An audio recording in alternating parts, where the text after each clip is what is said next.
part of the Press Play Podcast Network. Look up in the sky. It's a bird. It's a plane.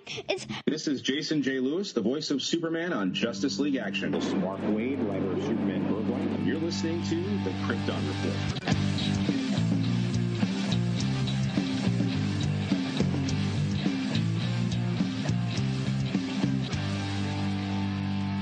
Look up in the sky. Welcome to the Krypton Report podcast. I'm your host, Tyler, the Superman in Blue, the man of tomorrow. And with me, as always, is the man in red, the Superman himself, the man with the beard and the smiles that you can't see, Mr. James Cole. What's up, buddy? Hey, what's going on? Been told I have a good smile. It always brings joy to us when you visit. Today, we are doing something fun. We have a special guest. And this guest, it's exciting for James and I because we are both fans of his podcast. We didn't tell him this before we started.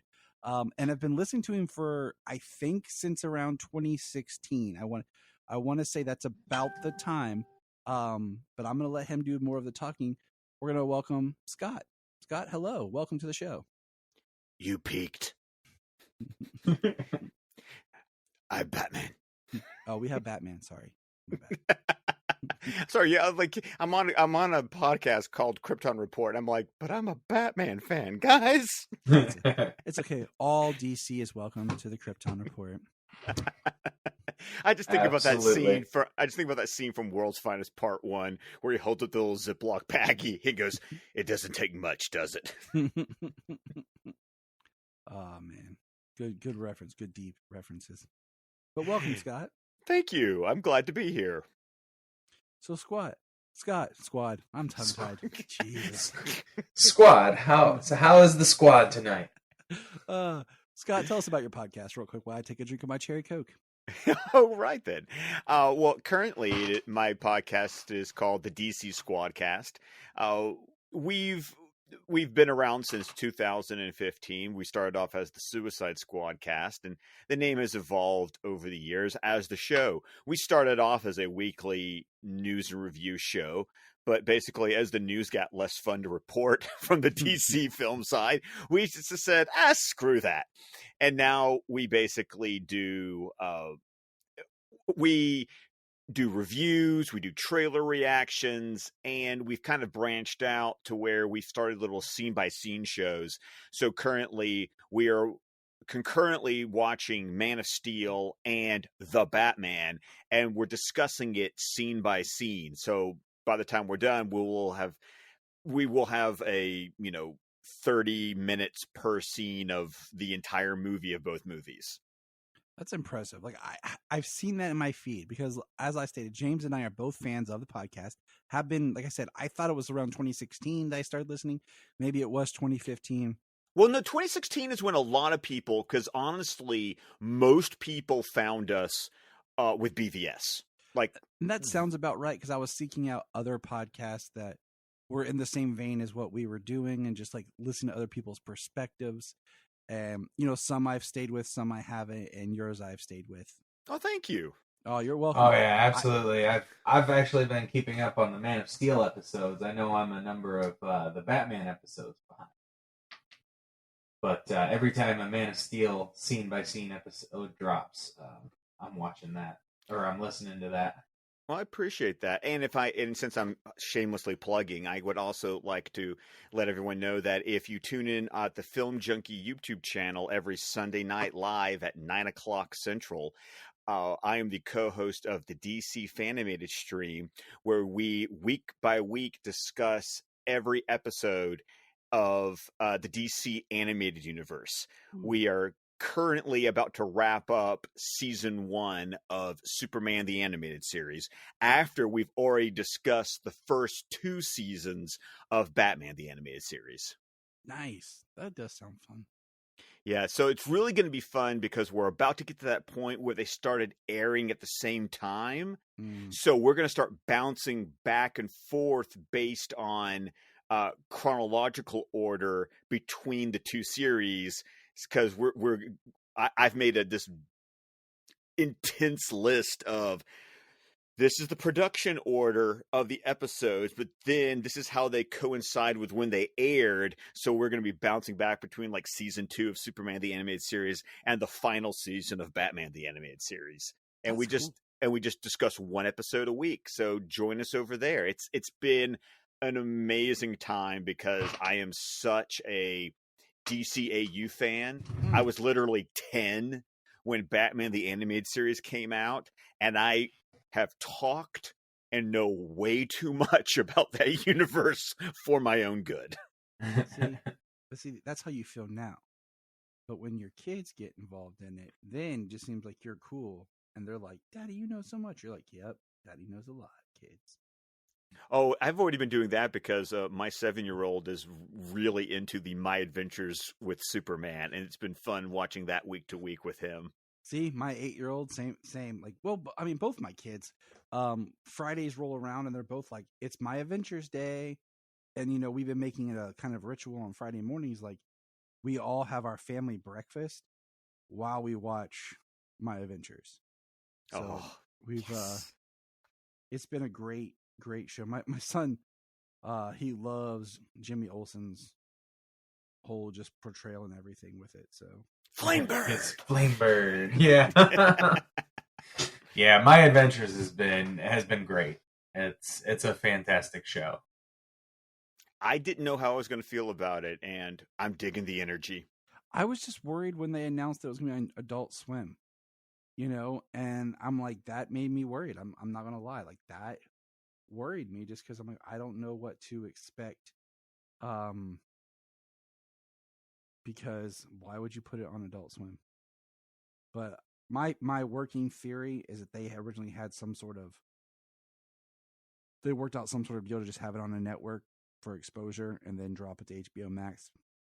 Oh yeah, that was totally like some sort of, that was paperwork deal. That was a business decision.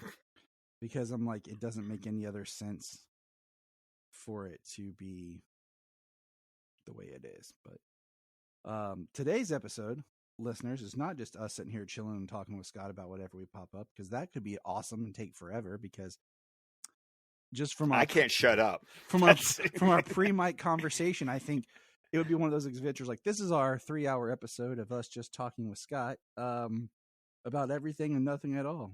Much ado about nothing there, Shakespeare. We actually have something unique today.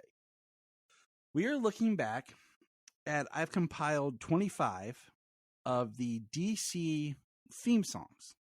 These are score works and pieces of music that were created to highlight our characters that we love. Now, I'll be honest, I was working this list. I didn't want to make it too large. There's like 2 that have come to mind that I forgot. And there's one that I am totally going to like shame him publicly if I have to, but the fact that he left it off. And you know what? It's okay. I will take it. So we're going to start. Like I said, I made this list and we'll talk about it and we'll have fun with it. And Scott will poke fun at me for missing some things. And you know what? I'll just roll with it. Because there is a lot. There's more than what you think when you sit down and you actually start doing the work. So I tried to find ones I thought were unique and would be fun and interesting to talk about. And plus I didn't want to make like a 50, song list, and that would be intense. So that's what we're going to work on today. You boys ready? Let's do it. Let's do it, huh? Let's do it. It's a little turtle reference. I say you just went and saw that. You took kids to see that last week? Yes, and my daughter is obsessed with Michelangelo. She asked me this. We did our whole Deep Turtle rewatch. So I'm watching Secret of the Ooze with the boys tomorrow. Nice. Yeah, I watched that one and I was like, I said, kids, this is one that was very special to me as a child. And because we're watching it and I'm quoting it like the whole time, before, like a beat before they say it, my kids are like, Daddy, how do you know all this? I'm like, kids, come on. You guys all know the stuff you know. Yeah. This is what I knew. But we have had a fun time with the turtles recently. So it's been cool. But that's for another podcast. Today is Well, at least maybe it won't be for another podcast. I'll just have to edit it out. But anyways, we're going to get some music now.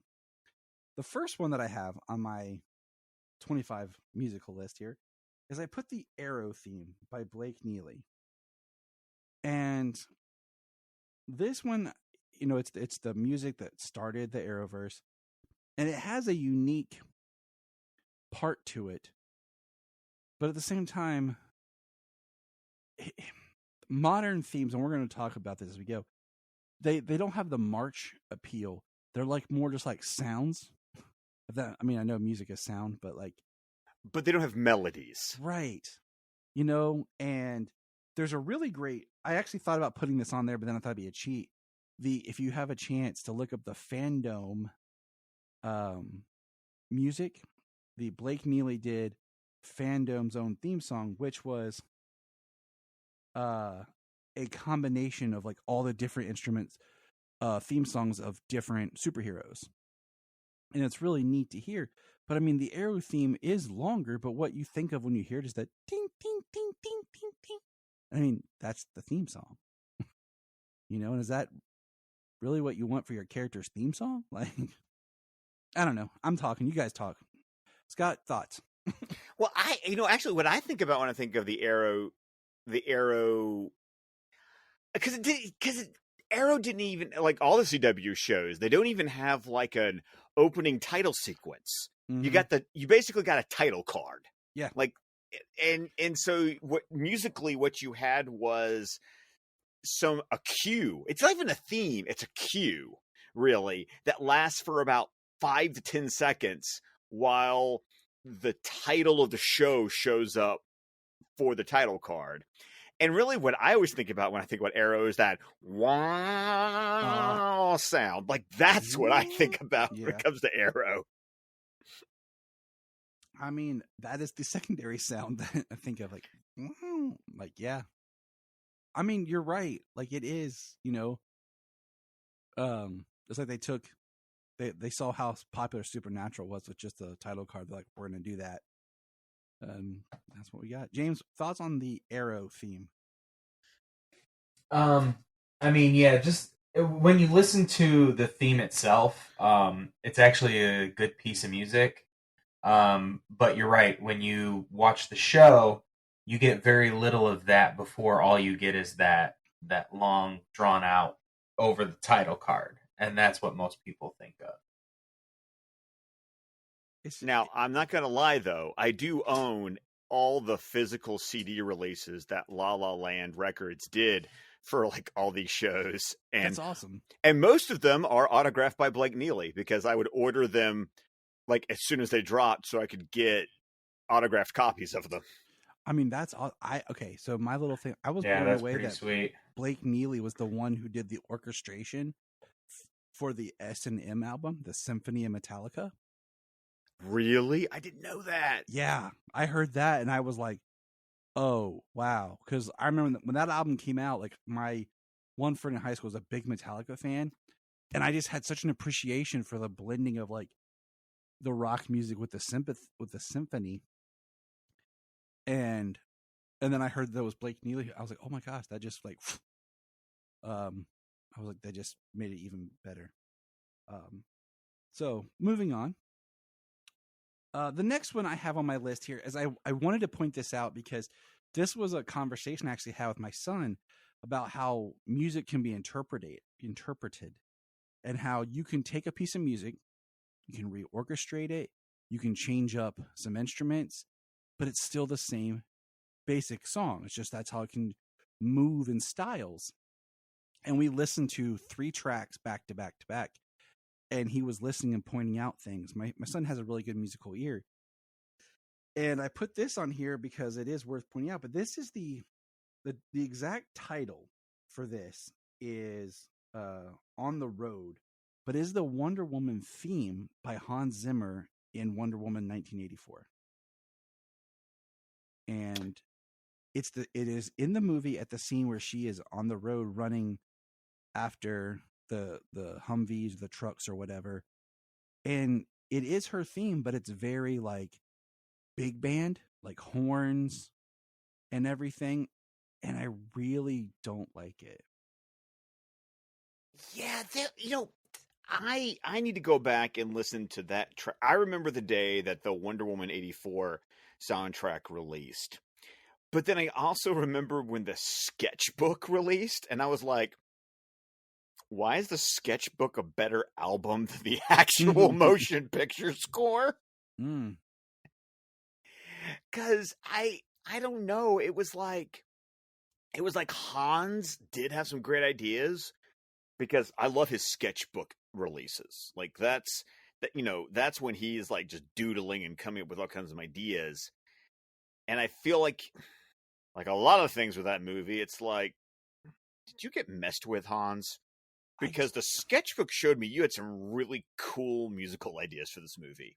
Right. Like one thing with this theme is I was like, it doesn't feel like it belongs. And I say that in the sense of, if you wanted to do a play on the Wonder Woman theme, why not make it sound like it's from the 80s? Like, yes, some like synth. I mean, you're Hans Zimmer. You love synth. But it's such like a big band, like ba-da-da-da-da, like instead of it almost takes that hard edge warrior out of it and makes it cutesy. And I know a lot of Wonder Woman 84 is very much Patty Jenkins inspired by Wonder Woman 77. Like, and the tonality, but it just feels like maybe that's what they were going for with the way the theme was done. But I'm not a huge fan of it, to be honest. Well, I think based on conversations, I mean, because I had the opportunity to interview Junkie XL. Oh, that's awesome. Oh yeah. Unfortunately, I'm sure that your podcast rating will not allow me to use the words that he referred to me and the other group of fans that were interviewing him at the time. I don't because I don't think you have explicit on your podcast. Is it about melon farmers? Yes, I'm a beloved melon farmer, according to Junkie XL, and I will wear that as a badge of honor for the rest of my life. But I really think that elements of the original Wonder Woman theme that we really like, I think we can thank Junkie for that. Maybe more. I mean, it was a collaboration, of course, but as I've seen Hans do it on his own, and then I've seen Junkie do it on his own, I'm wondering like whose vibe we really connected with when it came to the Gal Gadot's Wonder Woman theme. If I remember right. Right. Well, when Danny Elfman did it, it was nowhere near as well. Stop. And Hans Zimmer's was definitely more 80s when it came to the sound of it, but the best version is definitely BVS. There's a reason why Danny Elfman's Wonder Woman is not on here at all. Oh, I know why it's not on here. Okay.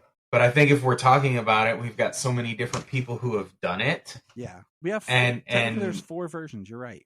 There is Junkie XL and Hans Zimmer. There's BVS, there's Rupert from Wonder Woman. Hey, we're getting him. Hans Zimmer and Danny Elfman. I mean, we might as well just roll them all together. I mean, so we'll take this conversation, we'll roll it into now the Rupert Greggs Williamson version from Wonder Woman, the film. Now, which track did you end up? And that's the thing. I actually just had to watch the movie and listen to it because I couldn't figure out which track it was.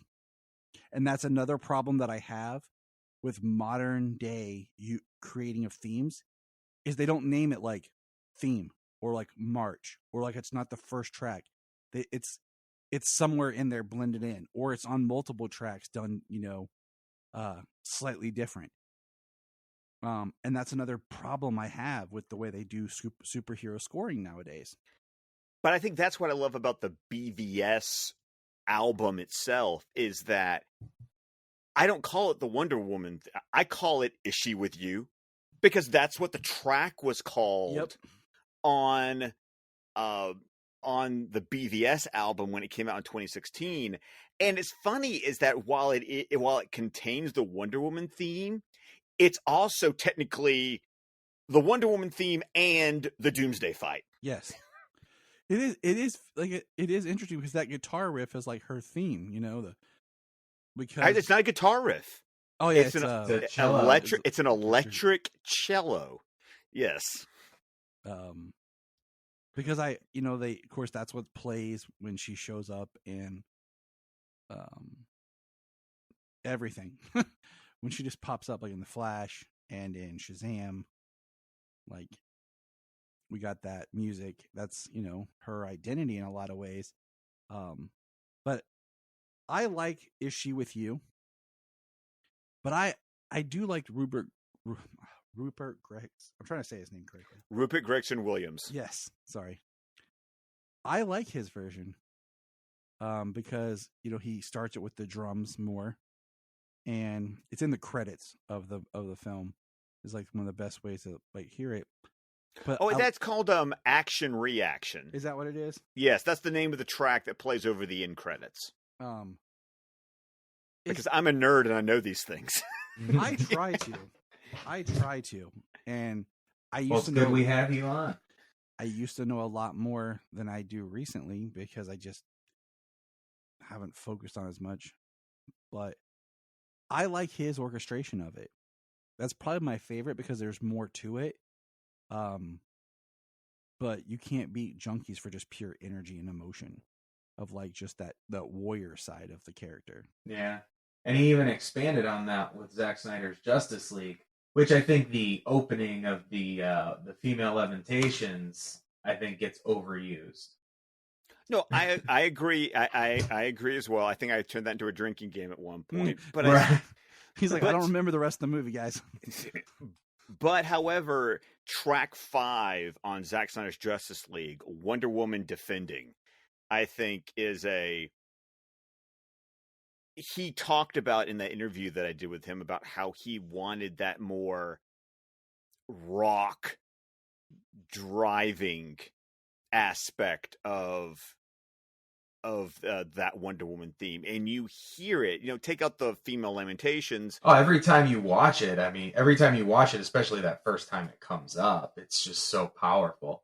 I only say that because it's that the Lamentations part is repeated every single time. She slows down and they do her theme music. But still, because that's the one where it's like you get more of the guitar in Zack Snyder's Justice League versus the cello. And it just sounds, I know this is weird, it just sounds so much more badass. No, I mean, it does. I mean, it's just simple. So, I mean, I guess that would mean what? We have 5 different versions? I would say, okay, so we have Is She With You, which, the OG. Mm-hmm. You've got, I'll call it Wonder Woman Defending, even though there's a couple of tracks you can find on Zack Snyder's Justice League. You've got On the Road and Wonder Woman 1984. And then you've got Action Reaction. So 4. Yeah, because if you basically say BVS, Wonder Woman 84, and Zack Snyder's Justice League. Yeah, we're not counting Elfman. That's cool. No, it was very unmemorable, and I stated that outright when that movie came out in 2017. There's only one thing I have mentioned from that soundtrack is I liked the music he did for The Flash in it. See, my issue with the music he did for The Flash, which is a lot of problems I have with Elfman's score, is it just sounds like the Flash TV theme from the Grant Gustin show. Like, that's what it sounds like to me. Other people have also picked up the fact that it sounds a little bit like something that he used with the Hulk. Because one of the jokes is that in that score, you can also hear his Avengers theme get used. Oh, I feel like Elfman phoned it in. Oh, he didn't phone it in. He copied everyone's homework for that movie. I mean, I think it was an issue of because it was done so last minute. He just basically had to copy and paste whatever he could just to get it done. I mean, it feels that way. And Yeah, because I mean, even how he tried to use like the Batman, his own Batman theme, you know, but we're not going to go down that.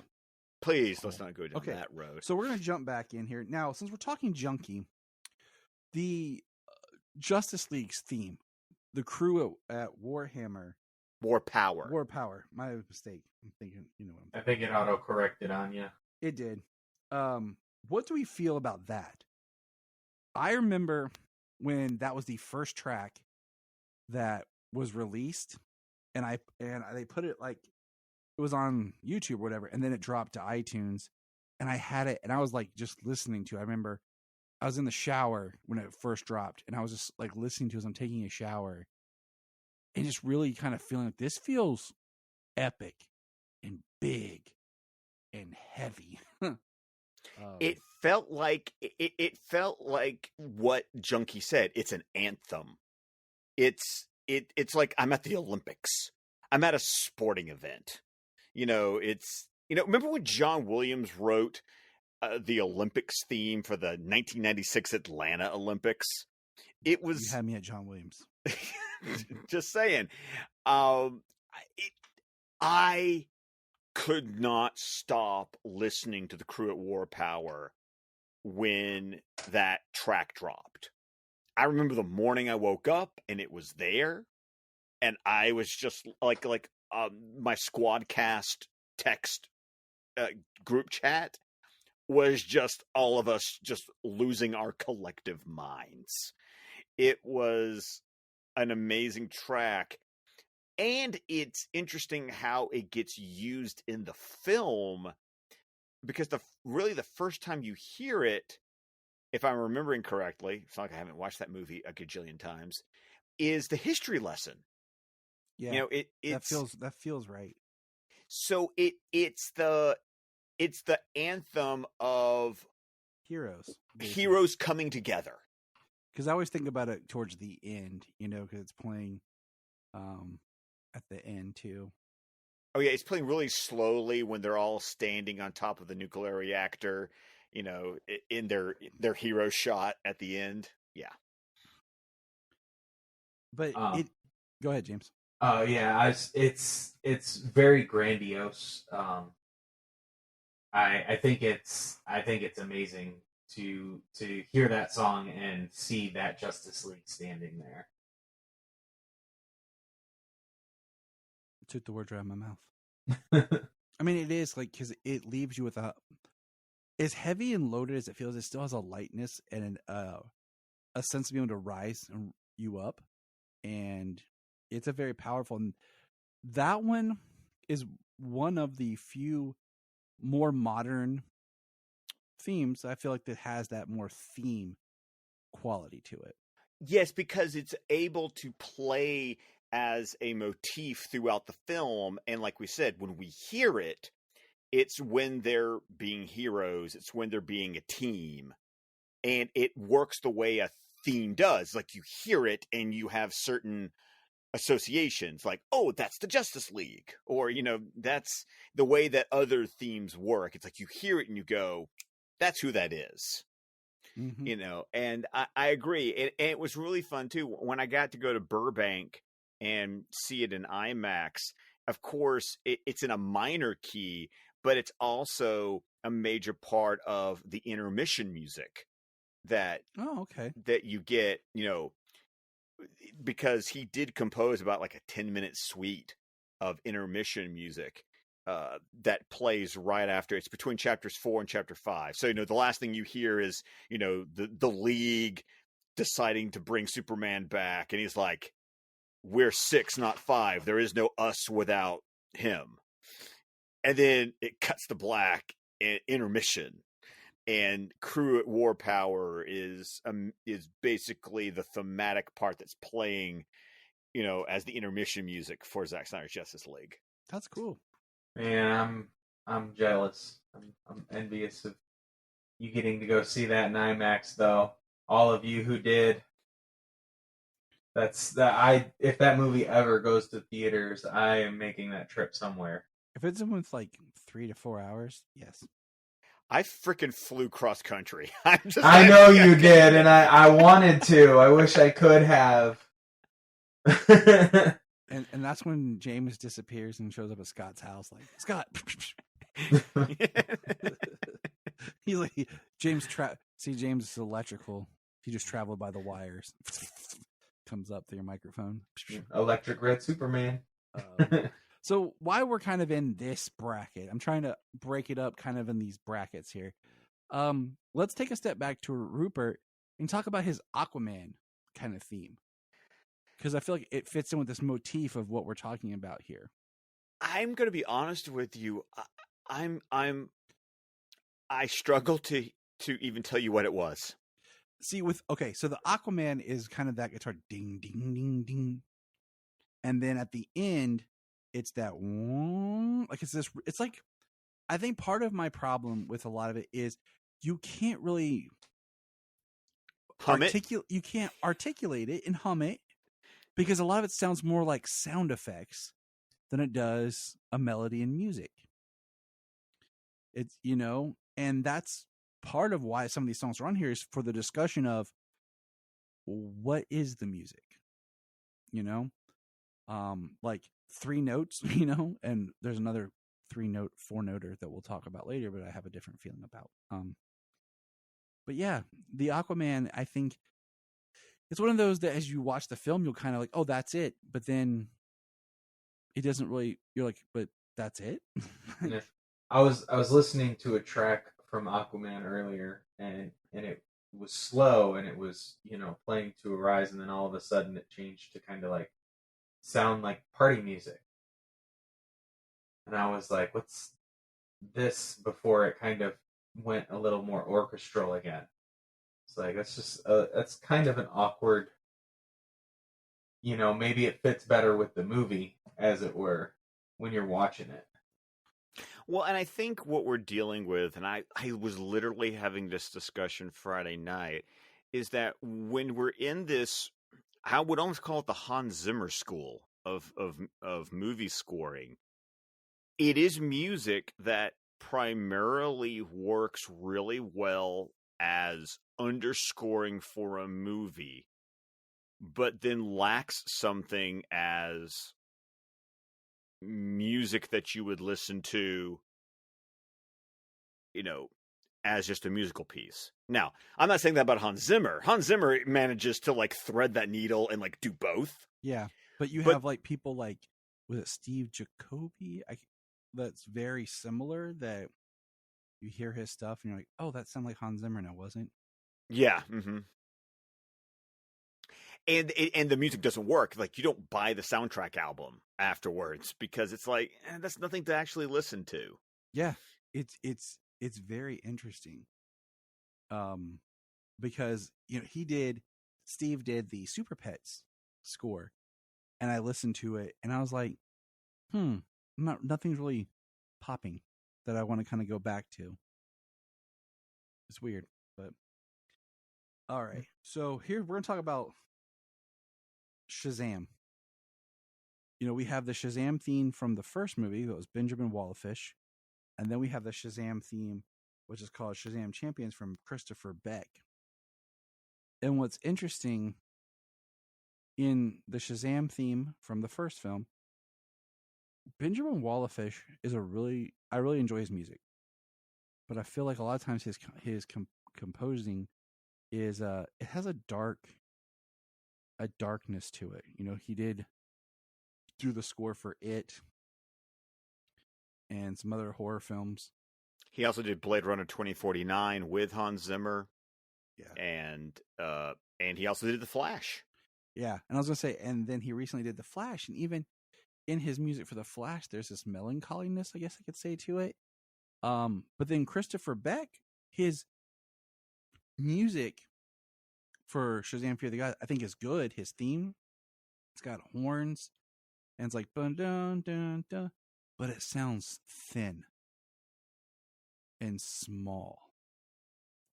Almost as if like his orchestra was maybe like 5 or 6 people, instead of being this really big, thick sounding orchestra. It's very interesting to listen to, because I'm listening to the music, I'm like, I like this, but it sounds almost like a rehearsal and not the full orchestra going. And I don't know if that's because we've gotten used to these overbearing, Hans Zimmer styles or what.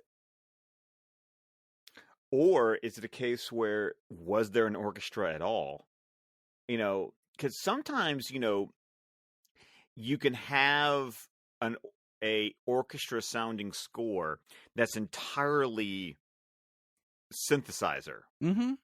Like, I mean, literally, there was no orchestra for Zack Snyder's Justice League. Like, that's Junkie XL with his computer suite, and any actual instruments that you hear was him playing them. Yeah. And then him doing all the mixing. And Junkie, however, has got years, and he's compiled this library. It's like he can do that. Like, he can take a completely synthesized score and make you think you're hearing an orchestra. I remember years ago when I had Guitar World magazine, and it was an interview with Mike Shinoda from Linkin Park talking about recording of Meteoria and how it was the first time they got to actually record with live strings. And at first I didn't realize what he meant because they were talking. And then as I read more and I realized, oh, that's because all the orchestration stuff was synthesizer on the first album. And now they were actually had an orchestra playing back to their music. And I was like, oh, that's cool. Like, that's a thing, Well, and it's kind of like something that I had to deal with, with the animated universe, where you go back to those original episodes of Batman the Animated Series, and they were able to swing it where they had a live orchestra recording for every individual episode of that show. And then by the end, it was all synthesizer stuff, and it just doesn't quite hit the same when you've been spoiled with the fact that you've had, a full orchestra for every 20-something minute episode of an animated series. Yeah. It's like they won't notice. Who pays attention? Me? Yeah. there are us people. So it's very interesting now. Now, continuing in this family, we'll talk about the Black Adam theme from Lorne Balfe. Is that Balfe?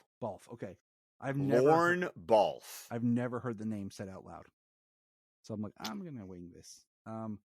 That is actually a really good theme. I have to agree with you. I actually bought the Black Adam soundtrack album now before the movie came out, but I actually bought it just based on hearing the Black Adam theme and his Justice Society theme. Yes.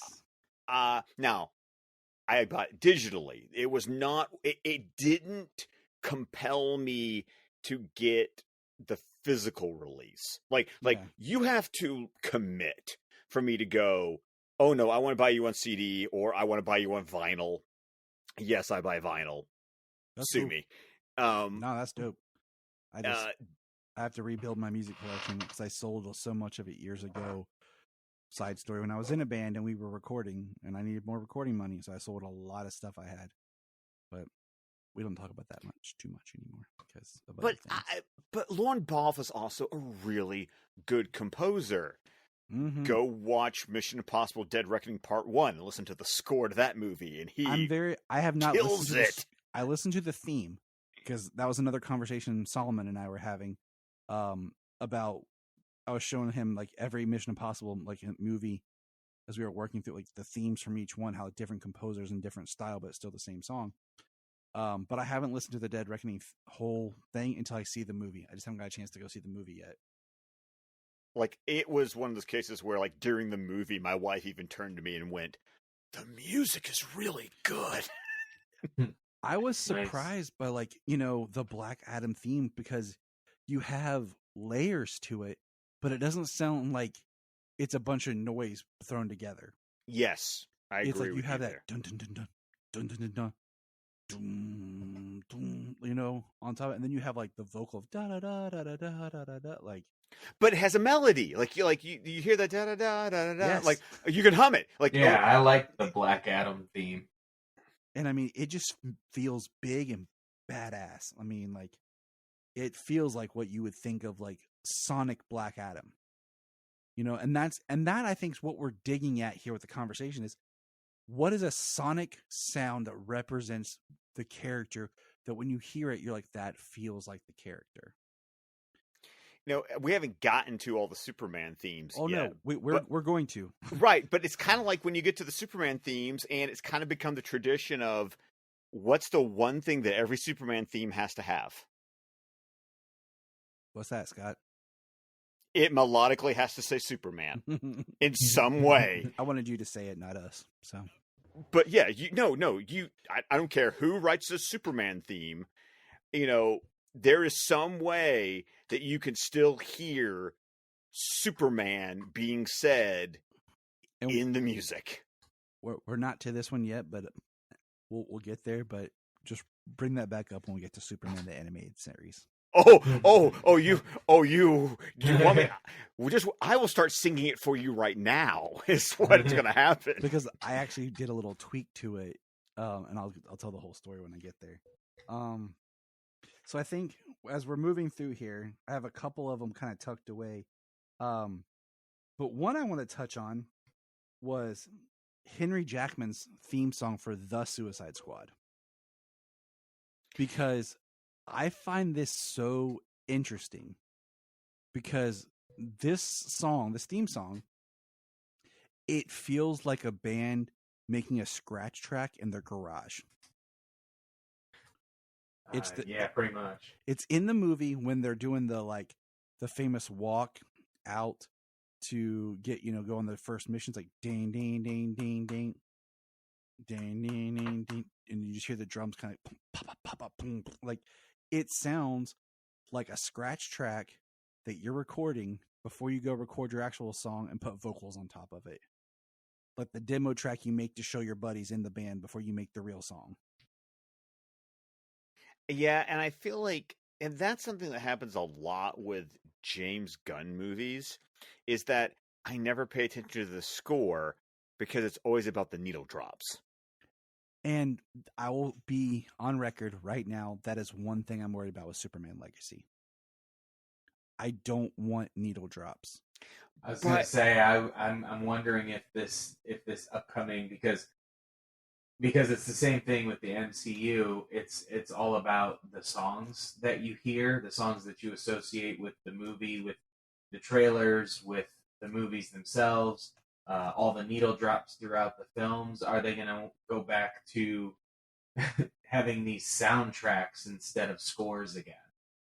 I will say this real quick, but I don't want to talk too much on the other side, but we can hit on it. It's fine. Alan Silvestri's theme for the Avengers is baller. Oh, no. Alan Silvestri, because he did both Captain America, the First Avenger, yes, and Avengers. I mean, and those were back-to-back movies. And they're awesome. And they are amazing. And my son and I did this YouTube thing where it's like you get like 10 or 15 second clips of a song for like the theme music from a movie, and you got to guess the movie. And he, like I said, he has an ear for this type stuff. And I was talking about just how great Alan Silvestri is. And then we talked a little bit about how there was this error of like Brian Tyler, where I think the man's talented, but like his Turtles score, his Thor: The Dark World, and I think like part of his Iron Man 3 score, like you could just throw them all together and you wouldn't know what's what. Like they all sounded so much the same that you wouldn't know which movie was which just by listening to it. But, I mean, when you get the guy who does, The Predator and Back to the Future. Yeah, but then that's weird. But then it's Avengers. Also. But then it's weird that he also was the guy who did 300 and Watchmen. But Watchmen had the guy who also worked with Trent Reznor. Not Atticus. No. You're thinking about the TV show. I'm talking about the Zack Snyder movie. Yeah, it was. Brian Tyler did that theme. I thought it was Brian Tyler and somebody else. No, it was just him. Was it because just him? I have the vinyl for that.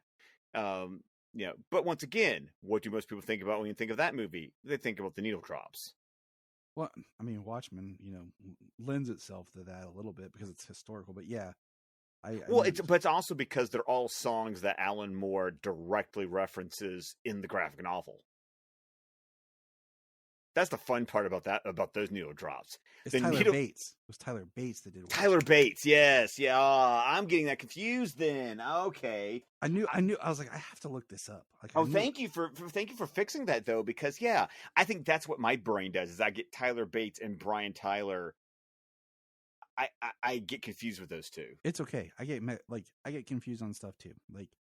And I was like, wait a minute. I know because I just remember because Watchmen, the score is very similar in the sense there's no music in it that I could point out to you. It's very sound driven, and I think Snyder lends himself to that a lot. In most parts, and I say most parts because we're getting somewhere. Well, yeah, most part of his story is also told through the composition, the music. It's told through so many different layers of what you see and hear. And I think that's a filmmaking choice compared to just absolutely. All right, let's get back to this list here.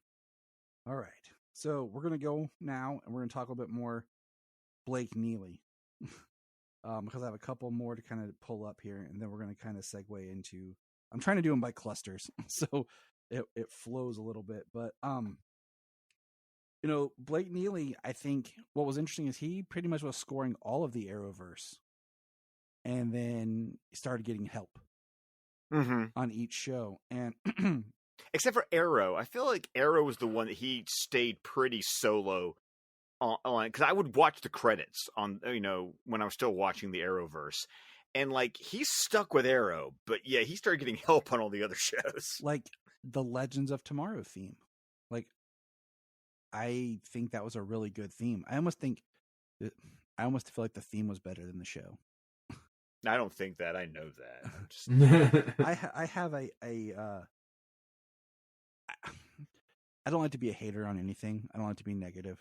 It's part of me. But to me, Legends just went off the rails and didn't feel like a DC show anymore at all. And there was so much potential baked into that show, and they just kind of squandered it.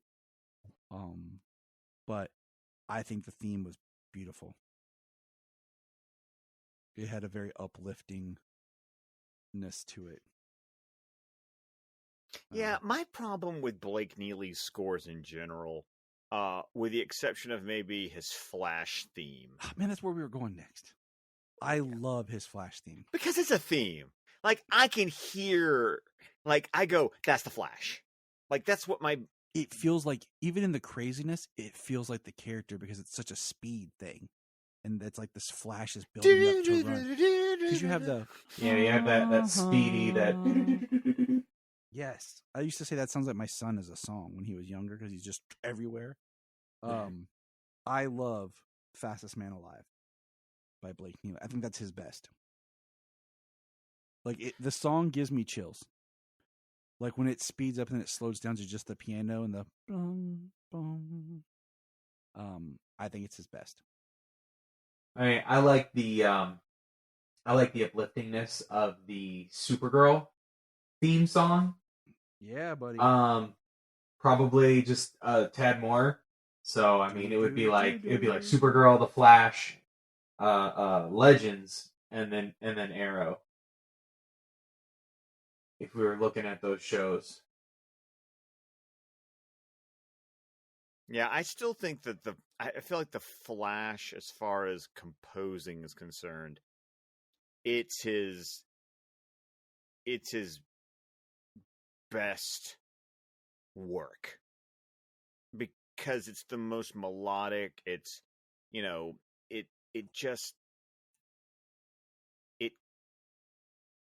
kicks. Yeah. It's a soundtrack I would listen to because I loved buying even when they would do the crossovers. I got the Arrow versus Flash crossover album. Nice.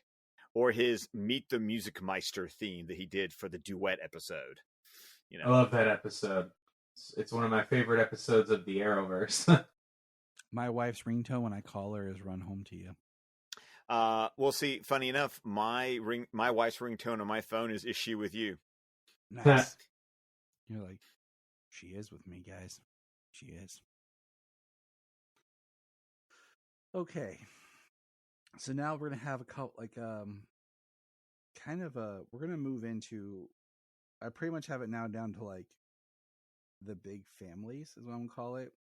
So we're gonna move into the Bat family. Yes, this is my bread and butter. So we're gonna start with Batman 66. Na na na na na na na na na na na na Batman. How ridiculously simple and catchy is that? But yet, Oh my God, my 3-year-old can sing it. I mean, like literally, I have a video over my wife, and now every time my 3-year-old hears the word Batman, my 3-year-old goes na na na na na na na na. And how much more prouder can you be as a father? I really can't, because like that was the video that my wife sent me while I was in Los Angeles. It was him going na na na na na na na na Batman, love you, daddy. Yeah, I have one of those. I have one of those memories of being like that 3-year-old and just seeing Adam West Batman syndicated on TV, and you get the na na na na na na na na na na na na na na na Batman, and you get all the bang, pow, Wow, wow, wow. Yeah, because you got that. Everybody's known that one. Oh God. Oh, and then and let's not and do not shy away from Nelson Riddle's score for the movie. Yeah. I mean, Nelson Riddle, who did orchestrations for Frank Sinatra's Capital Years albums, composed the score for that 66 movie, and it's a banger. It is a good score. I'm like sitting here thinking about it. Oh yeah, it's like, it's a solid part of the film. Without it, the entire movie would be. It lends itself to the camp of the movie itself because it's got that swinging 60s brass. Yeah. Yeah. And I'm sitting here thinking about it right now in my head. I'm kind of ding. Yeah. Now, sticking, like I said, we're doing Batman. We're going to go to one that I think sometimes doesn't get the credit it's deserved, but I really enjoy Elliot Goldenthal's Batman Overture. Oh no. Dun dun dun dun dun dun dun dun dun dun dun dun dun dun dun dun dun.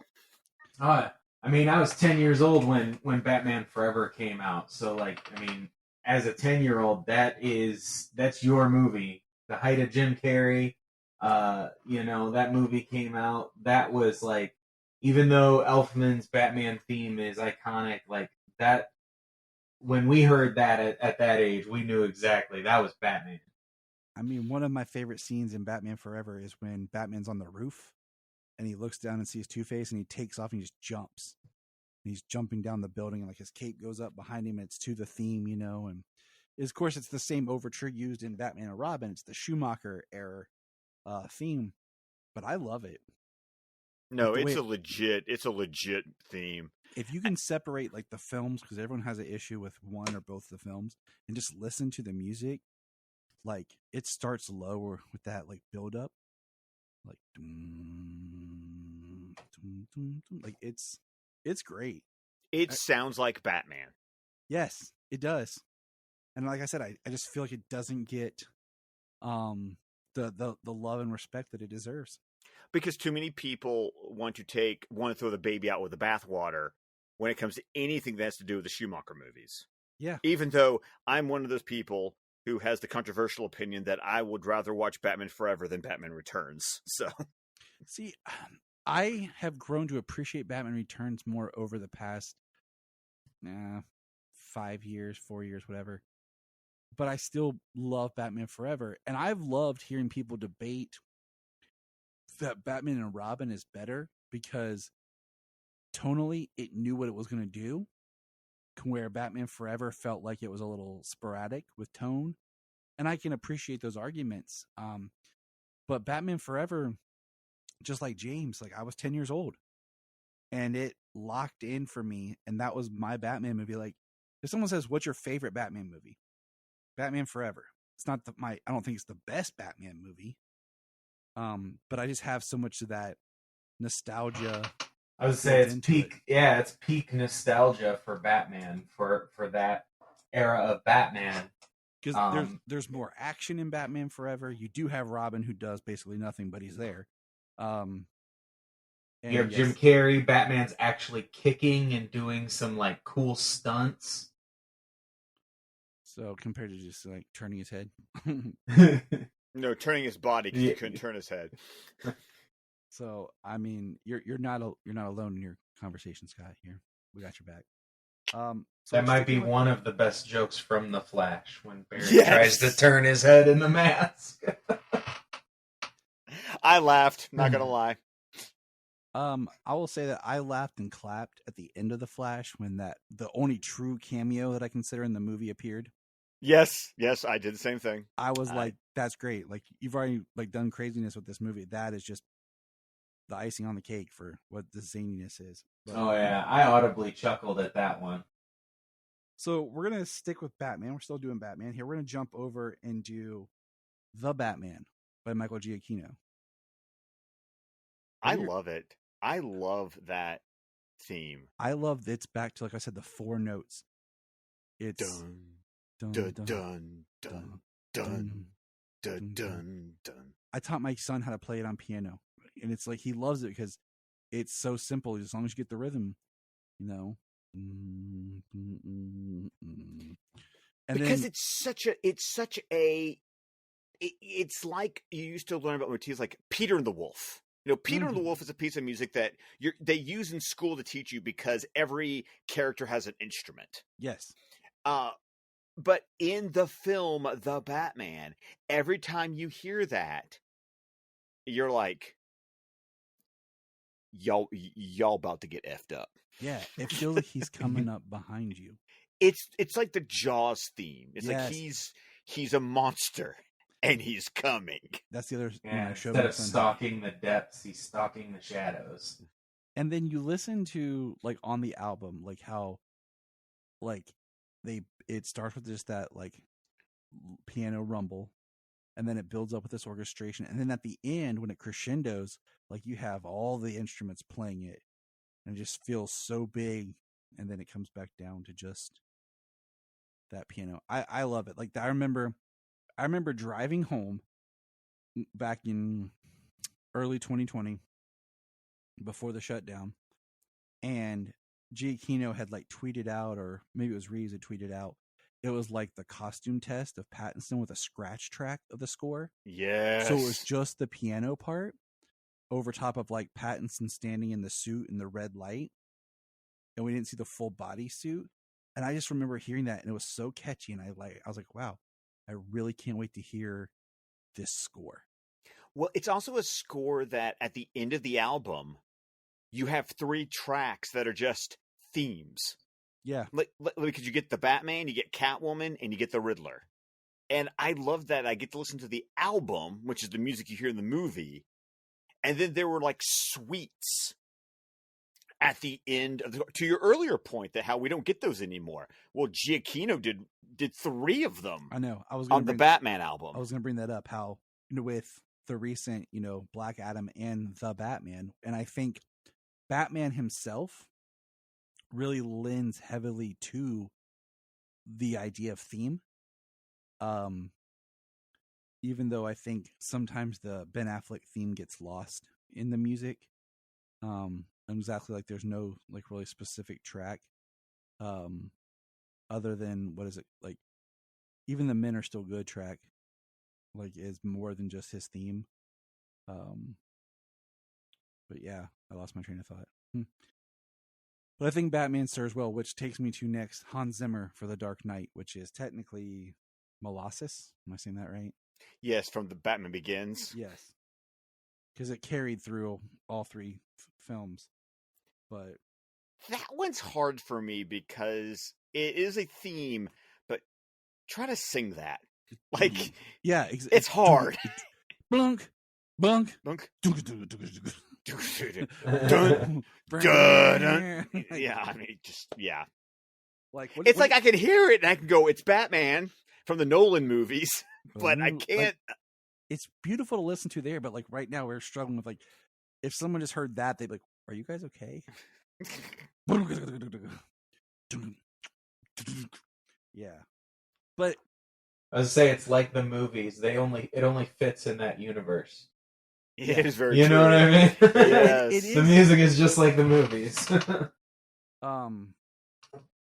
And that's important because of course, the last Batman track I have here is Batman's March from Batman '89 by Danny Elfman, which in a lot of our minds is Batman. Like that is, if I had to rank the 2 greatest superhero theme songs of all time, this would be number 2.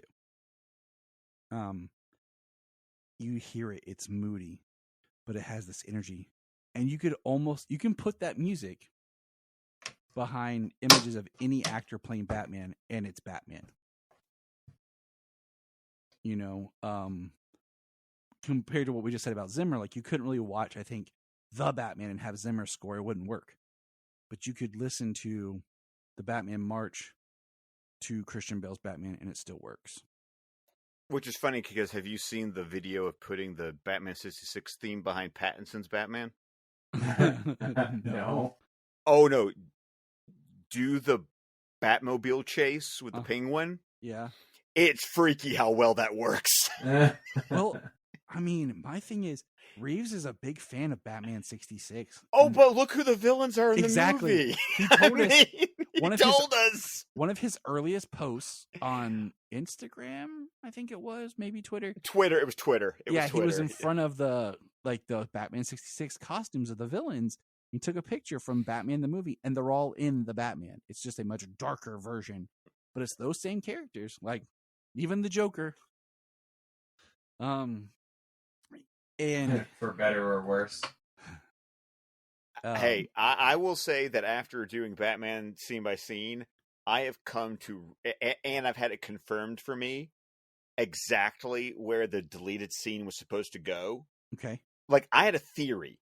When Matt Reeves released the deleted scene, I was like, oh, it has to be here. And if you watch the deleted scene on Max, they edited it in, like, they give you the tail seconds of the scene that's actually in the movie that the deleted scene would have followed, and I nailed it. Where is it? Okay. It's right after Batman and Gordon in the morgue finding the rat maze with the commissioner. Okay. And then he goes to Arkham to talk to Joker. And then the next scene would have been him with Selina putting the contacts in her eyes before she goes into the Iceberg Lounge. Okay, I'm going to go rewatch that later with that in mind. Yes, do that. And if you watch the deleted scene as the special feature that's on Max, they show you the tail end of the Gordon scene in the morgue, and then it runs right into the deleted scene. Okay, cool. I always watch it on my Blu-ray. So that's yeah, me too. While we're here, the look of the Joker in the movie is so hidden, but my working theory was, he fell into the acid and like his body's healing. So I just hope that if he did do the Joker in the future, it wouldn't be this super grotesque Joker. That there'd be at least some sort of, like, I don't know. I just don't want to like disgusting looking Joker. So. But the elf, going back to what started this whole conversation, the Elfman theme is iconic. I mean, there's no doubt about it. I will say this about the Elfman theme. As it stands in the 89 film, it's very Elfman. So I have come to subjectively feel that it's a little over orchestrated. Okay. There's too much going on. Now, this comes from the fact that what I've heard more in my life is the way that Shirley Walker rearranged it for the opening title sequence for Batman the Animated Series. And it's a little bit more cleaner and to the point. I agree with that. And I think it works better. Because when I was younger, I kept thinking, like, isn't that the Batman movie theme? Or is it a little different? Like, because I didn't know, and I'm listening to it, and I really didn't I didn't really have a way to sync them up, Yeah. I And it's so close. Well, it is Elfman's theme, yes, but it's Shirley Walker's reorchestration or rearrangement of the theme. and it doesn't have all the like the flutes like fluttering in the background, and there's a lot. Go back and listen on the Score album. Listen to the 80, because it's funny, like that's the ringtone on my phone is the 89 version of that theme, and it's busy. And there's something about Shirley Walker's reorchestration for the Batman the Animated Series. It's just cleaner. Right, more pleasing to listen to. Yeah, because it's like it's the theme without all the business. yes. Because listen to any Elfman score, especially like Golden Age Elfman, like 80s, 90s. I mean, even hit Spider-Man. Even Spider-Man. Go back and listen. It gets busy. I don't like his Spider-Man score because of what you did. Like it sounds like he just gets lost in his own. Now, controversial opinion. The Amazing Spider-Man are the best looking Spider-Man movies, especially 2. It is. Oh, I think cosign. It is. Like his suit looks like perfection. The cinematography, the just look and everything is perfection. I saved one little thing about Elfman here to talk about is what he would score for the 90s Flash. Yes. Oh, I own that album. I watched that show live. Like, I was 10 when that show came out. So I was young. And I watched it here and there because it was one of those, like, I wanted to watch it, but we could never remember where it came on because they kept moving it. But I did watch some of it when it was live. And that theme, it's cool, but it's like he just made a third-rate Batman version for TV. No, I will agree with that. But to her credit, while Danny Elfman wrote the theme, Shirley Walker composed the episodes, which makes the episode music so much better. Right, because I have been, especially with what the Batman the Fanimated stream, which become the DC Fanimated stream, I have made it my personal mission in life to preach the gospel of Shirley Walker. She doesn't get enough credit. She does not. And this is what I wanted to call you out on. You did not include her Batman theme because she wrote. You're right. A Batman theme. You're talking about like when the cartoon comes on, and it's the Batman and Robin adventures when they kind of rebranded. But yes, that's her theme. But you hear that the only time you hear Elfman in the animated series is the opening title sequence. The Elfman theme never plays in an episode, like while the episode is playing, because this is Shirley Walker's Batman theme. It's really famous because you hear it in the opening credits of Mask of the Phantasm. And it's the dun dun dun dun dun dun dun dun dun dun dun dun. It's not Elfman. You're right. It's Walker. And I do apologize. I told you I would miss some, and you're right. That is one that I overlooked because I thought about the animated series, but then I was like, no, we'll talk about it in the Elfman discussion.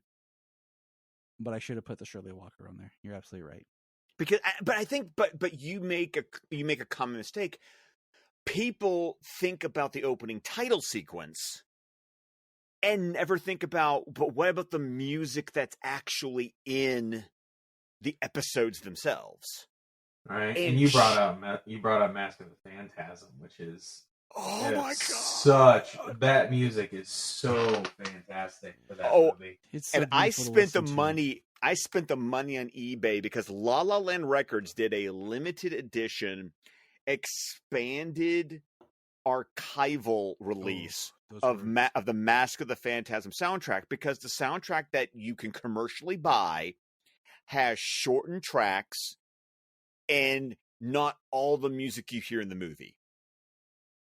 And they did a limited edition soundtrack release that, unfortunately, by the time I discovered La La Land Records, it was already sold out, and it never has gone back into print.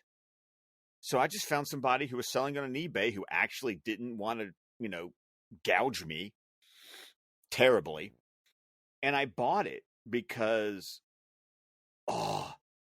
that Phantasm score it's why I say Mask of the Phantasm is my favorite. And not only my favorite, I think it's the best Batman movie ever. All right, then you're going to appreciate this, Scott. Last September, Cinemark Theaters put in Batman Mask of the Phantasm 89 returns back in theater for Batman Day. I took my kids, my son and my friend Brian. We did the triple feature. My daughter, she went and did Mask of the Phantasm. One of the best times at the movie theater ever. My kids love Batman, but turning to watch their faces when the Phantasm is revealed, priceless. Oh, they were so caught off guard, could not believe it, and just the jaw drop on their faces was awesome. Oh, and talk about a theme, the Phantasm's theme in that movie with the theremin. Yes, I was gonna say so much that my son loved that movie so much that when we did our recent episode, we talked about McFarlane figures that we want McFarlane to make. Phantasm was, I think, his number 1 or number 2. Oh, when the Funko Pop for Phantasm came out, you better believe I jumped on that. It's like, I must own this Phantasm Funko Pop. So yeah, so much love for that Mask of the Phantasm score, because that is 100%. There is no Elfman in that. That is unadulterated 100% Shirley Walker. Rest in peace.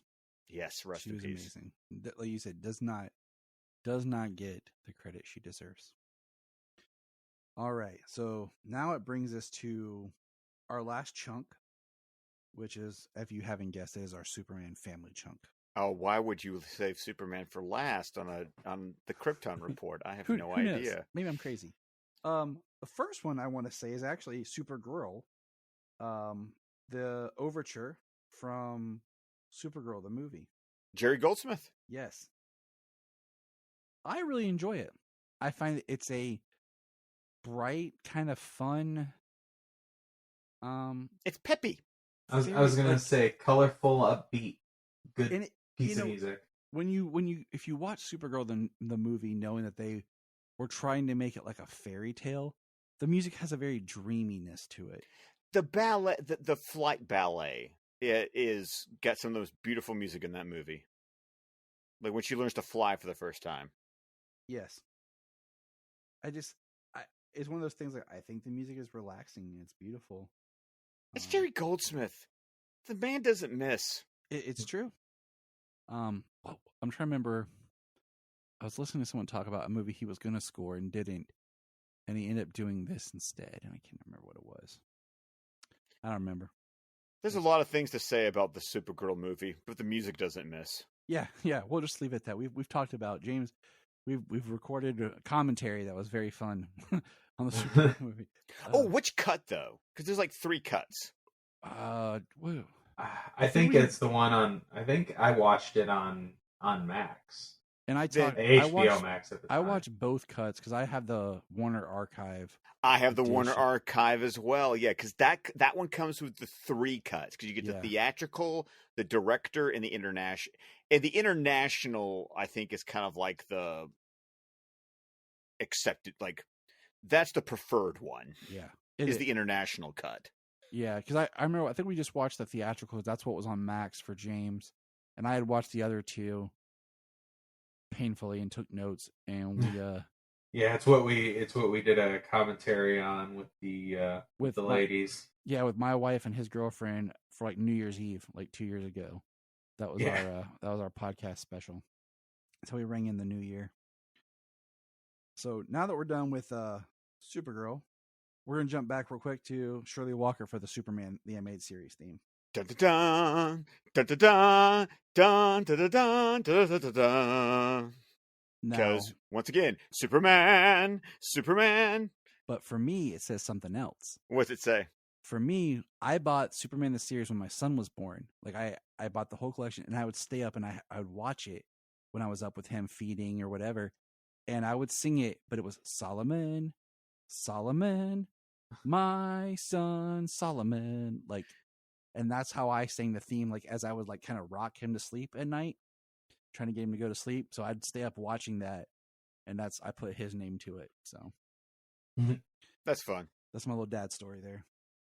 Now, one thing I would like to bring up, since we've been having such a Shirley Walker, honorable mention to the theme that she wrote for the new Batman Superman adventures, which is an awesome theme that's like, you want to hear what it's like to put Superman and Batman together at the same time. Dun, dun, And dun, sound- dun, dun, dun.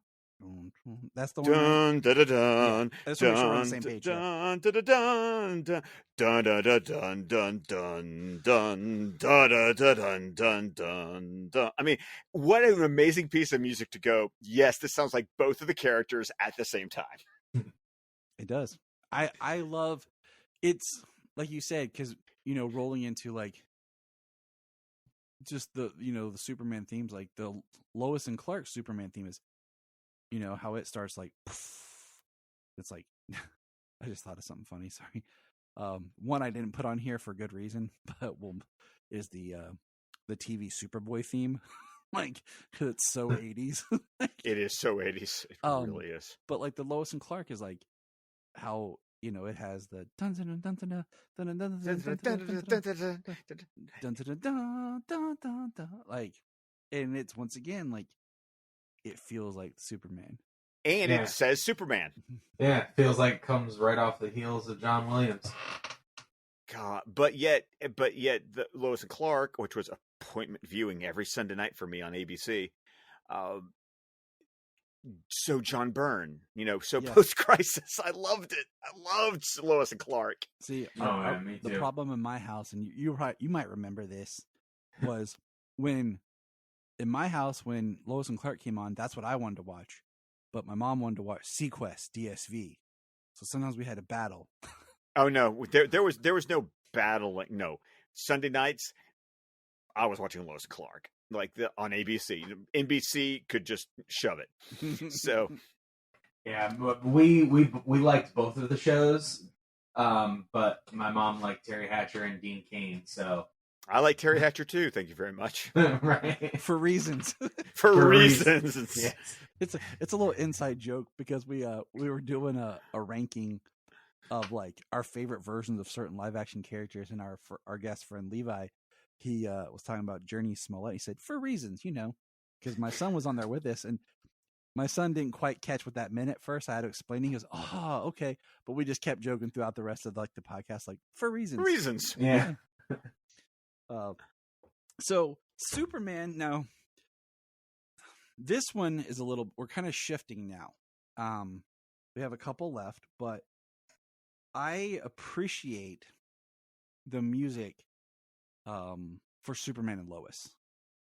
Dun dun. Yeah, the Blake Neely one. Yeah. Dun dun dun dun dun. The one that they released. That's hold on. I want to say his name correctly. So give me just a second. I don't know. It's been a long day, so my brain's starting to slow down. Dan Romer, who did the first season of Superman and Lois. Actually, he's done all of it. But the track is "Who I Was Meant to Be," and it's Ooh, I have to check this out.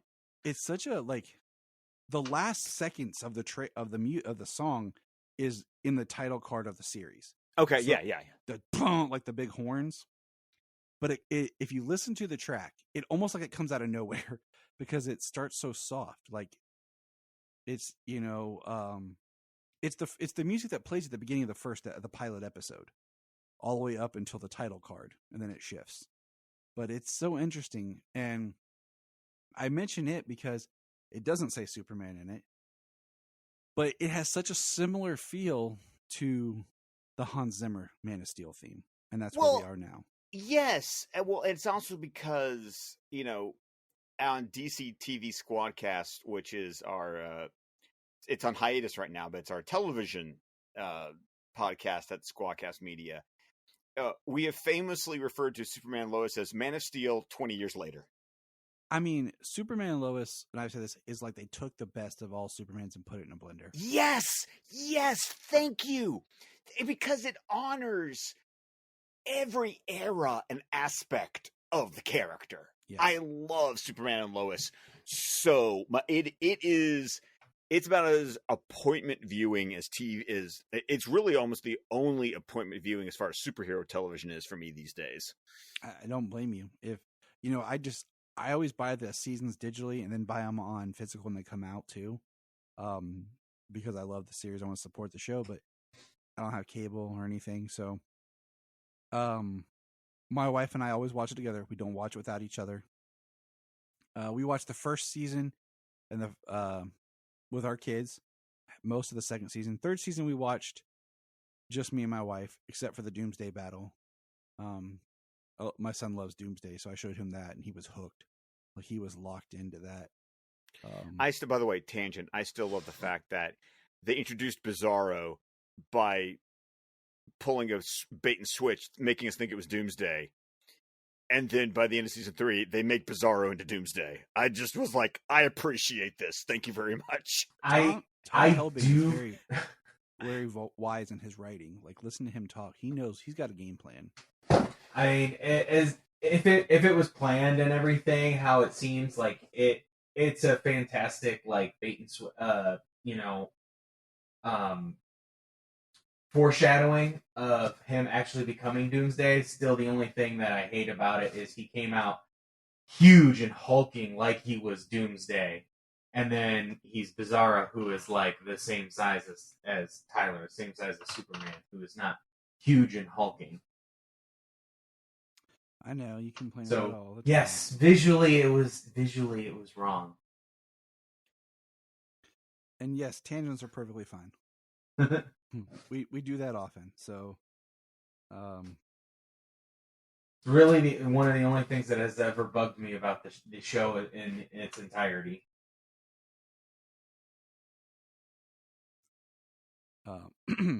But the Hans Zimmer Superman theme, and the track that I specifically pointed out because once again his theme is kind of sprinkled throughout the.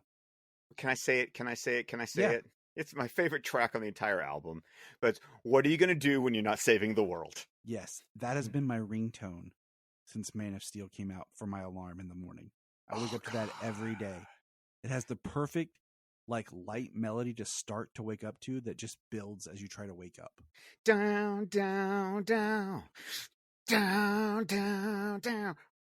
Oh God, the guitars on that one. Yes.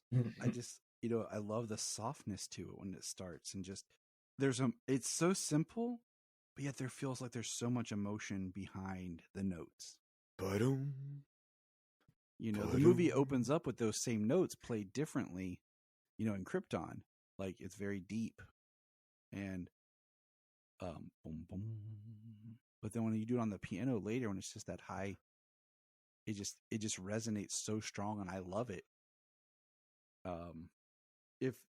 If I had to rank, like I said, like number 2 greatest superhero theme would be Batman: The March by Elfman. I would put this as number 3 because it emotionally speaks to me that strongly. I can just remember in 2013 listening. I got the Steelbook soundtrack. Yes, because it had the extended. Because the actual score does not have that song on it. It's the extended score, I think, that has the Steelbook and everything. That was like the Steelbook has no.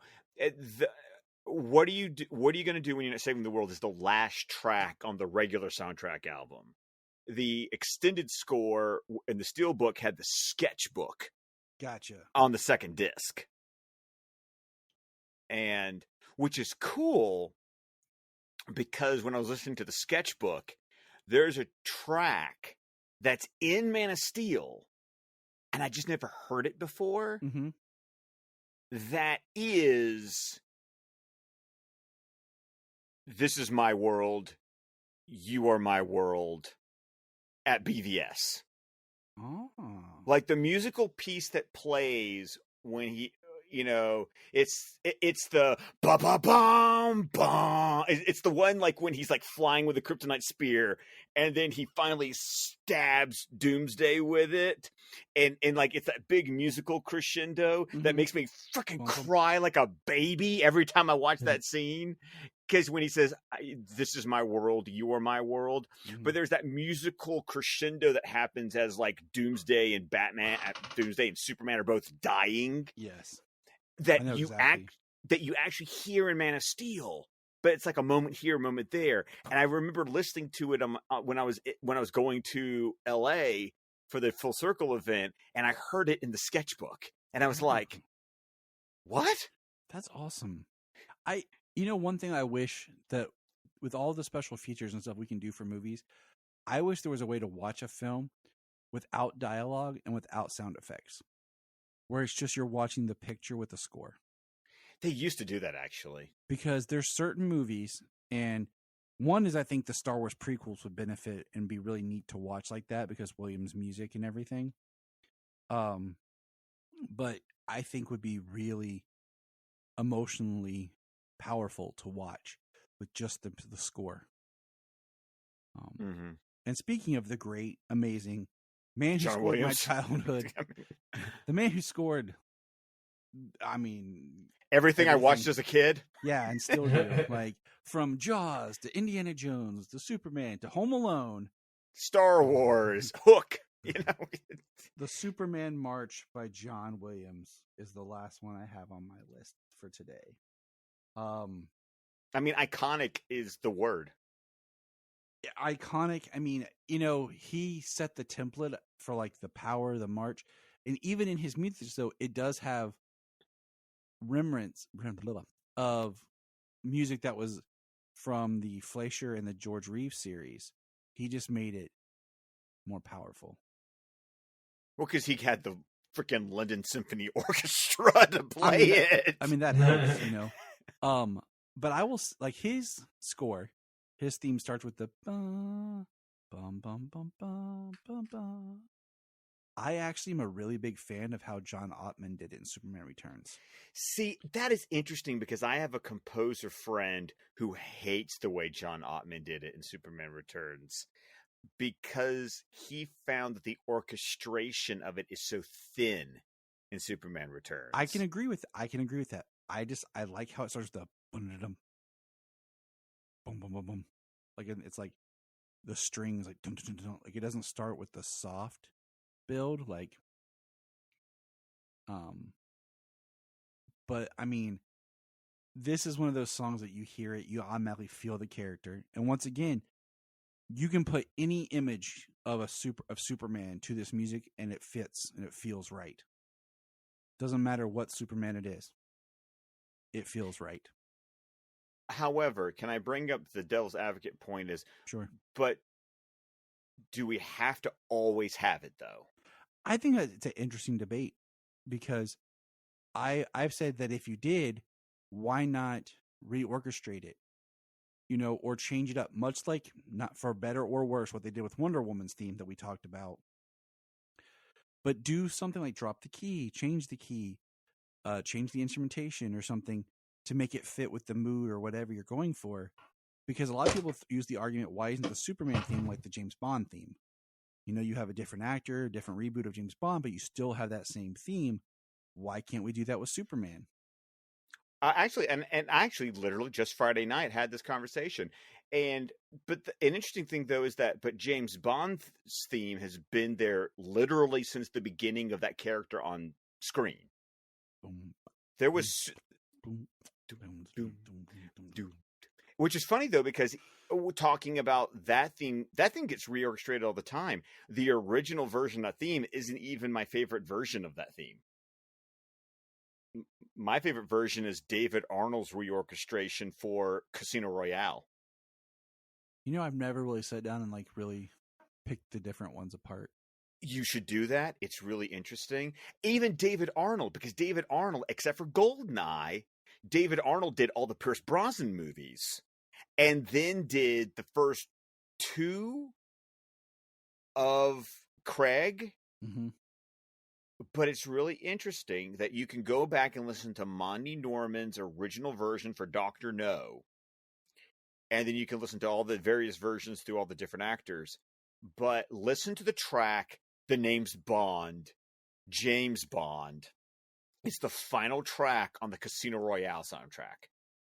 Because that's also kind of the irony of that film, that you get to the end of a 2.5-hour movie. Like 2.5, 2:45. Casino Royale's long. Yeah, it is. And you don't realize, because the movie is so compelling, the movie is so good, that you don't realize 2 things haven't happened for 2.5 hours. For 2.5 hours of that movie, he hasn't said the line, and you haven't heard the song. Because he's not Bond yet. He doesn't become Bond until the very end of the movie. And that's when he says the line, and as soon as he says the line, that's when the theme kicks in. And it plays over the end credits. Yeah, I just grabbed that song to listen to. Oh, good, because you should. And it's my favorite rearrangement and orchestration of that theme. So I think your point about John Williams' Superman March is an interesting one that no one has said yet. Like, no one has presented that to me as an argument. I would just say, when people want to use the Bond theme as an example, I think, however, the problem with that as an argument, if I'm going to poke holes in it, is that theme has literally been there since the first movie that Bond was ever on screen. And the Superman had been on screen before with different themes, and that theme really belongs to Christopher Reeve's iteration of the character, because every other iteration of Superman has gotten their own theme. And that's kind of like, that's where I say I go back and forth, because it's the most famous and prominent, but yet every version of Superman does get their theme. Just like with Batman, every version of Batman gets their theme. Now, Elfman, you can, like I said, it's kind of in the same way, the most famous, where it feels like Batman for all Batman, but you can't take the Dark Knight theme and put it behind Keaton and really make it feel right. No, because that's Bale's theme. Exactly. So it's like, I understand the argument for the Superman theme, but at the same time, I'm like, I also like having the theme fit the version of the character. Yeah, Hans Zimmer for Henry Cavill's Superman it's my favorite. I mean, this John Williams is like the classic. It's the most iconic, but the Hans Zimmer Man of Steel, that's my favorite Superman theme song. And I love everything. I mean, it's kind of like, it's kind of funny because, people want to say that, but what's probably the most iconic Batman thing? I'm sorry, my kids know the 66 theme better than anything. I mean, like, it's right? a fair I argument. mean, First Flight was the song I used for my posing routine in my bodybuilding show a handful of years ago. So, I mean, I think that's things that we can all have. It's like, I'm not sure if you guys have ever heard this story, but I love this story. But a kid once walked up to Frank Miller at a con, at a Q&A. He was on stage. I think it was like San Diego Comic-Con. And asked Frank Miller, what's the best version of Batman?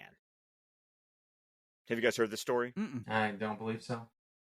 Yeah. So the kid asks Frank Miller, what's the best version of Batman? And Frank Miller looked at him and said, which one's your favorite? That's the answer. True.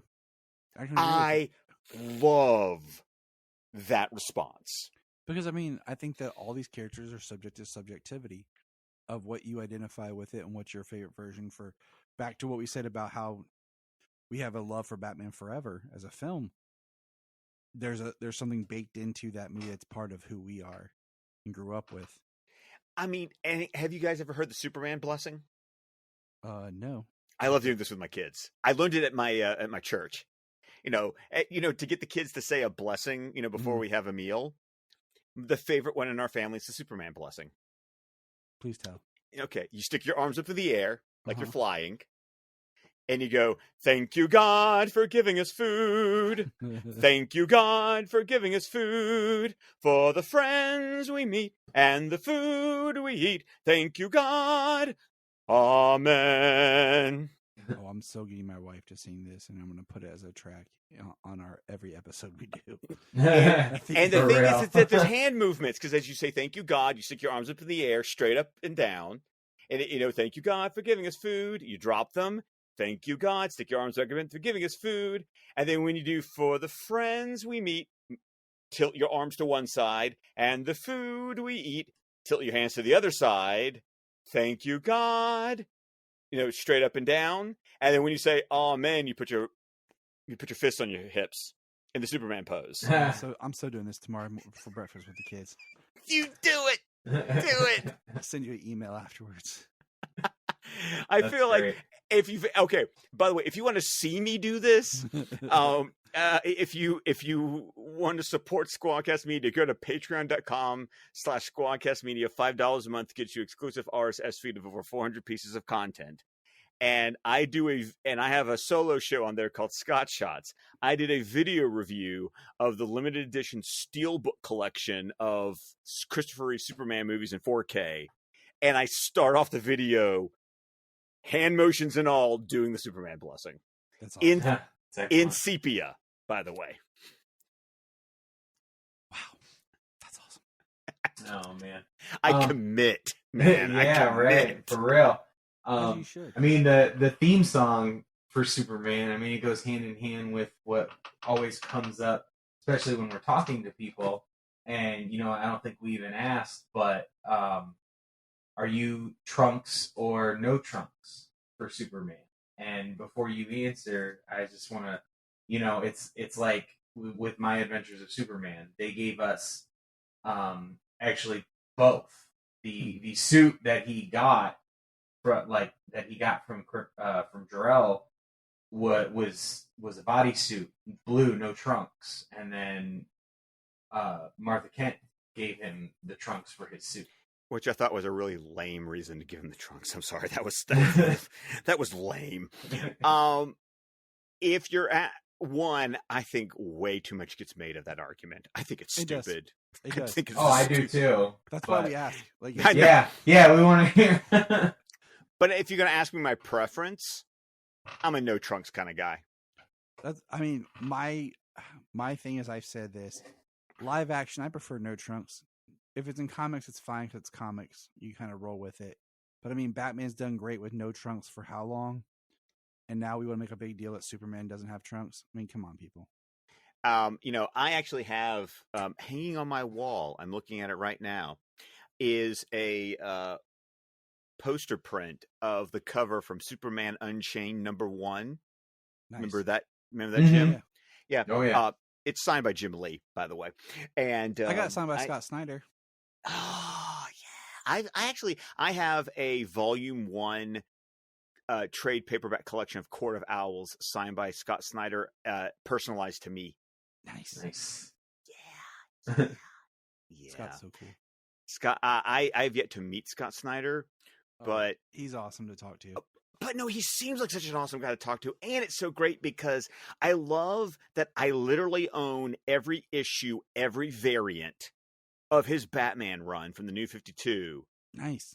And because I was just there from day one, not knowing that it was going to become like this. You love collecting runs of books before they become iconic, Yeah. just because you were there collecting the books. It wasn't like you went out and bought them because they were iconic. It's like, no, I was just buying them because this is the book. And then they've become so, like, Scott Snyder's run on Batman is going to be one of those runs we talk about. Yes. And then to have all those books, and then to have, a signed trade paperback personalized to me. I mean, I got a lot of cool crap like that. I mean, I've shown it. Like, I got to meet Mike Grell. Like, that was awesome. I have a Black Canary pencil sketch commission by him. Like, I asked for a Black Canary, and he did it. And there's a picture of me the day he handed it to me, and he's autographed like all my issues of the Longbow Hunters. Nice. And so like I love the opportunities that I've had. But going back to the whole Trunks no Trunks thing, I just that cover for Superman Unchained #1 is a badass cover. It is. and the fact that it hangs on the wall to my left every time I podcast. It's like I've got that on my left, and then I've got, right now on my wall, I've got like the poster from the first Snyder Con that's got like Deborah, Zach, and Larry Fong autographed, and Larry Fong even wrote Scott with an exclamation point on it. It's kind of nice. So it's just, I don't know. I like the look. I understand people who argue about the Trunks, like saying they like it breaking up the color, and I could understand that. It was kind of like when Rebirth happened and they didn't give him the red boots. It's like, no, you need red boots. You do need red boots. But there was a reason for that in the story. Just saying. I know there was a reason. I've read the freaking books. Okay. But no, I agree with you. When they first released the picture, I was like, what? I'm like, even me, I was like, okay, I love blue. It's my favorite color, but that's a lot of blue. Yeah. That first image I saw of all the new 52 characters, like Jim Lee's Justice League, I thought that was amazing. I actually have a magnet of that on my fridge. You mean it's awesome how I have that in front of me in 2 different places, and Wonder Woman's wearing some sweet black pants, but yet never appeared in those pants? Yes. Yeah. I actually have that poster, like that it's like you can look and you see Pandora and everybody else in it. But yeah, just I have some cool stuff. I have some. Oh yeah. One of the coolest things is I have a Jerry Robinson sketch of Batman. Well, that's dang. Neat. And I have a Kevin Conroy autographed art print, and I have things. I have things.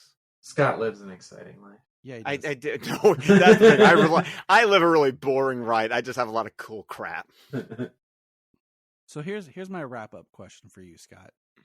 As we come to a conclusion, we've talked about our list of themes and what's important to us. With Superman Legacy on the horizon, who would you like to see score it? You know what? This is actually going to be, it's not a cop-out answer. It's a legitimate answer. I would like it to be a no-name.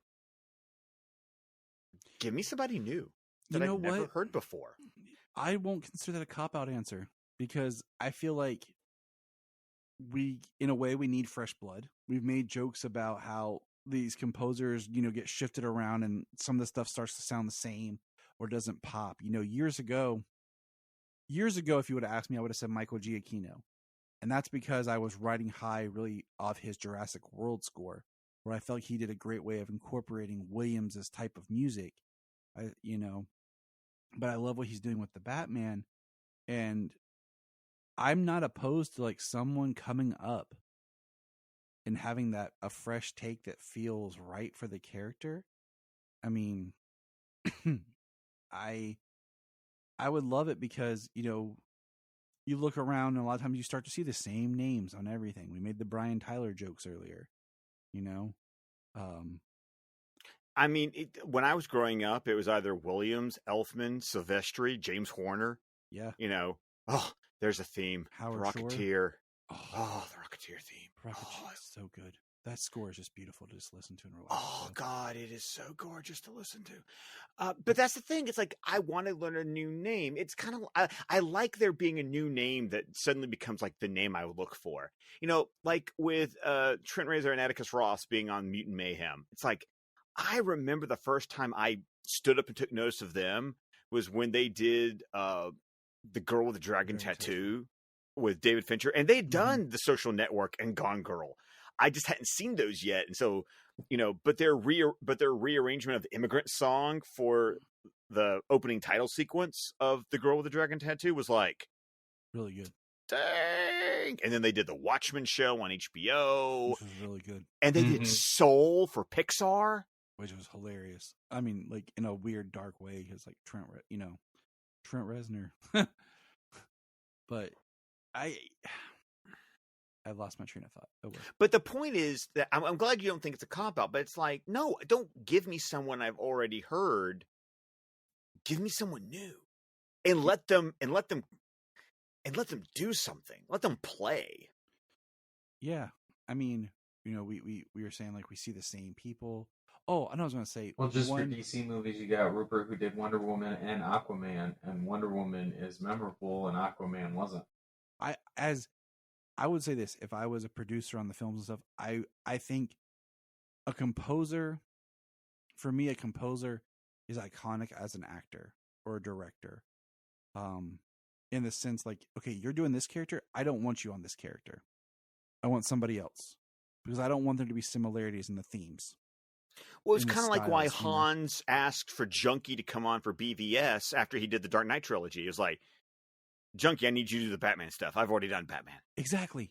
And that's why, like, I wish Hans hadn't touched Wonder Woman, or they just let Rupert do it, and then they had got someone else for Aquaman, so that these characters have their own sonic identities. And you're talking about scores, like you mentioned the Rocketeer, and the one that popped in my head is one of the most beautiful pieces of music I think's ever been scored in a movie. Often gets forgotten is Casper's Lullaby in Casper. I used to play that for my kids when I put them in their cribs at night, like it was on a repeat. Like it's soothing, and I think it's one of the most beautiful pieces of music ever, and it's beautiful but yet haunting at the same time. When we're talking about scores, so I thought I'd bring it up, but it is just beautiful. And it just doesn't get talked about in conversations with scores because the movie gets forgotten. Hey, I remember Christina Ricci in that movie. I'm about to say, dude, I've talked I was going to say, we don't forget about that movie. Nobody here. For reasons. James, I just applied for press passes for Cincinnati Comic Expo, and Christina Ricci's going to be there this year. Oh, yes. So, yeah. Okay, so that's what we're let's get those. Let's cross out. Yeah, let's cross our T's and dot our lowercase J's. Yeah. All right, Scott, thank you so much for joining us today. This has been a blast, man. Thank you guys for having me. I really appreciate it. I mean, I can talk, so it's always nice when people want to listen. So can I. Yeah. Well, we listen. We listen a lot, actually. So it was great to have you. When he told me that you were coming on, and when I saw you said that you wanted to do it on the post, I was like, oh, that's awesome. I was really excited to have you on. Well, I think it's kind of fun. I don't think people realize. I mean, I studied music in college. Like I was a musical theater major. I took theory classes. I've played instruments. Like, I love music. It's my CD collection is like, people are like, what's your favorite kind of music? It's like, it's more like, what kind of music do I not like? Because, literally I can shorter list. It's a much shorter list because, you look at my collection and it's like, oh yeah, I got some Sinatra, I got some Black Eyed Peas, I got some Puccini, it's like, sometimes you just feel like just enjoying the sonic sounds of whatever. Exactly. And so, and then, Johnny Cash for a little spice, it's what happens. And I love music so much, and it's just, it's fun to talk about it. Well, we're glad you were here, and thank you. And everyone, we recommend checking out Scott's podcast. I will have them in the show notes for you to check out. Check that, and remember, part of the Press Play Podcast Network.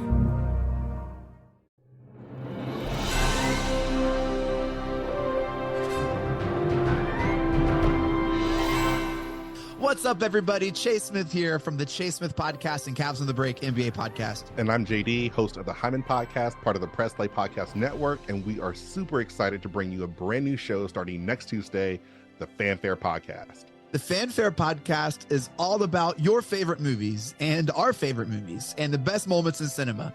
To help guide our discussion, each episode will feature one classic, and we will grade this movie using a report card-like scale A through F, We're going to be grading categories like acting, directing, cinematography, the score, and even the movie poster itself. And when we're not featuring a movie report card, we'll be sharing our movie rankings, franchise deep dives, actor and director interviews, and everything in between. Movies have been a major part of our lives, and we cannot wait to share our thoughts with you. Our premiere episode will drop Tuesday, June 27th, and JD and I will be reviewing Raiders of the Lost Ark in preparation of the release of Indiana Jones and the Dial of Destiny on June 30th, the 5th installment of the franchise. Join us on the Fanfare Podcast, available on Apple Podcasts or wherever you listen to your podcast. Hello, Brooks here with the Books with Brooks monthly book club podcast. Here's how Books with Brooks works. We read one book a month, and then we talk about it. Classics like Stephen King's The Shining, debut novels like We Are the Brennans by Tracy Lang, and tons of other compelling, life-changing stories, one book and 1 month at a time. So come read along with us, and then listen in.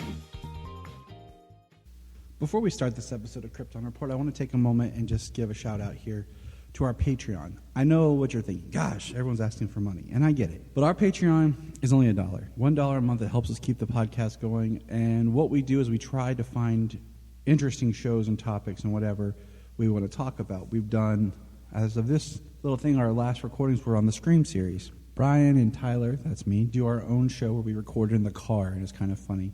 And we talk about pop culture or whatever is going on. We also have the Supernatural podcast we've been reworking. It's taken on some time just because of life. But we do movie commentaries as well. It's something that James and I have done, what we used to do on the main show that we've started doing here.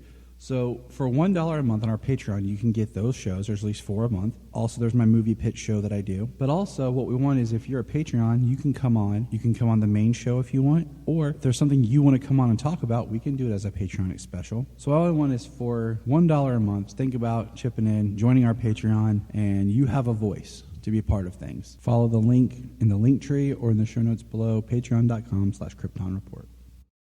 This is Dan Jurgens, and if you want to have a good time, keep listening to the Krypton Report. Look up in the sky.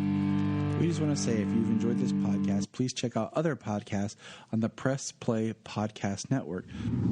If you are like Tyler and James and can't get enough super talk, check out these other podcasts.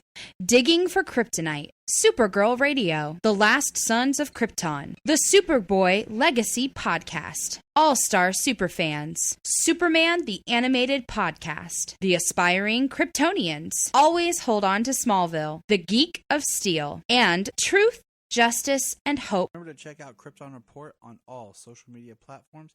Go to linktree.com/KryptonReport. You find all of our information.